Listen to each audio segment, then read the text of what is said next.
কানাডায় লতায় ফল ধরে পেকে আছে দেখলে মনে হয় কি না স্বাদ, কিন্তু পাখিও এই ফলে ঠোঁট লাগায় না। এই ফল বিষাক্ত।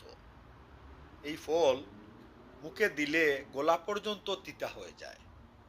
আর তাই পাখিও এই ফল খায় না। এই ফল কেন যে জন্মে সেটা একমাত্র যারা জন্মায় তারাই জানে। কানাডায় আনাচে কানাচে যেখানে সেখানে দেখা যায় লতায় এই ফল ধরে আছে। বাগানেও দেখা যায়, জুপের মধ্যেও দেখা যায়। কিন্তু এই ফলগুলো পাখি খাদ্যও নয়। এই ফল এমনি এমনি ধরে, এমনি এমনি মরে, পচে, ঝরে পড়ে। বিষাক্ত একটি ফল, খুবই তিতা একটি